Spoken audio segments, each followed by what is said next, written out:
بسم اللہ الرحمن الرحیم۔ آج ہم وہ علوم دیکھیں گے کہ جن کا جاننا جن پر مہارت مفسر کے لیے ضروری ہے۔ کچھ علوم ایسے ہیں جن کی طرف مفسر محتاج ہوتا ہے۔ اگر مفسر میں وہ علوم نہ پائے جاتے ہوں تو اس کے لیے تفسیر کرنا جائز نہیں ہے۔ اب یہ کتنے علوم ہیں؟ تو علامہ سیوطی رحمۃ اللہ علیہ لکھتے ہیں وہی 15 علما، یہ 15 علوم ہیں۔ 15 علوم اگر پائے جائیں تو اس شخص کے لیے تفسیر کرنا جائز ہے، اور اگر یہ 15 علوم نہیں پائے جاتے تو ایسا شخص تفسیر نہیں کر سکتا۔ اب احدھا اللغہ، نمبر 1 لغت۔ لغت کا جاننا ضروری ہے۔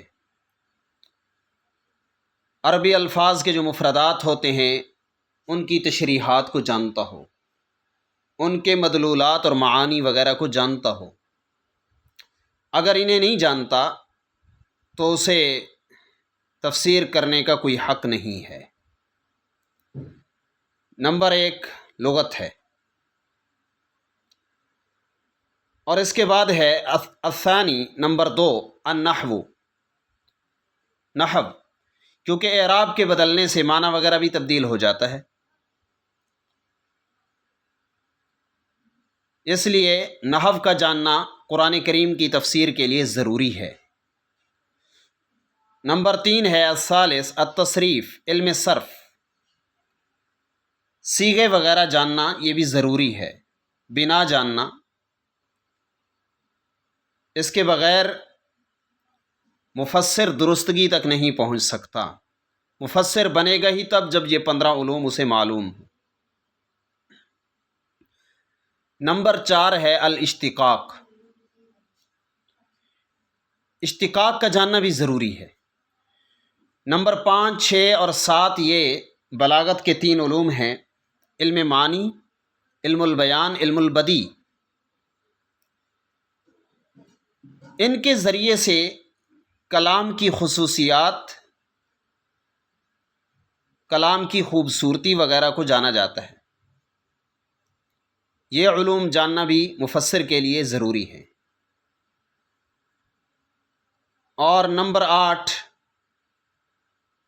علم القراءات، قراءات کا علم بھی ہو، تاکہ اسے پتہ چلے کہ بعض احتمالی وجوہات میں سے کس کو ترجیح دی جائے گی اور کیوں ترجیح دی جائے گی۔ التاسع نمبر 9 ہے اصول الدین، دین کے اصول کا جاننا بھی ضروری ہے، اصول الدین کا جاننا بھی ضروری ہے۔ نمبر 10 ہے اصول الفقہ، اصول الفقہ کا جاننا بھی ضروری ہے تاکہ احکام کے استدلال اور استنباط پر اسے قدرت ہو۔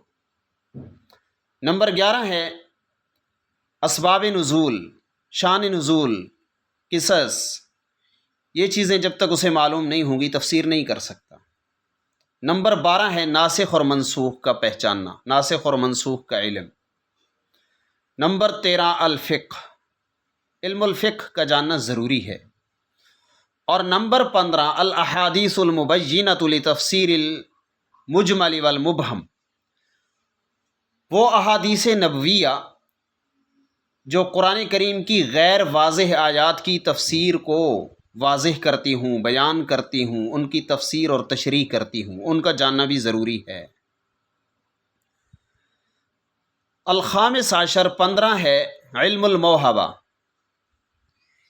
یعنی علم وہبی،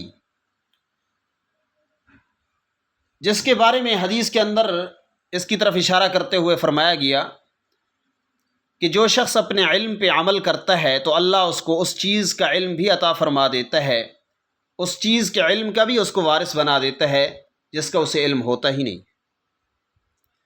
علم وہبی کا ہونا بھی ضروری ہے۔ 14 علوم تو ایسے ہیں جو کسبی ہیں، جن کو حاصل کیا جاتا ہے، محنت مشقت ریاضت سے کوشش سے انہیں جہد سے اجتہاد سے حاصل کیا جاتا ہے۔ اور جو 15واں علم ہے یہ کسبی نہیں ہے، یہ وہبی علم ہے، اللہ تعالیٰ کی دین ہوتی ہے، جس کے بارے میں اللہ فرماتے من لدنا علما، اس کو علم لدنی بھی کہا جاتا ہے اور علم وہبی بھی کہا جاتا ہے۔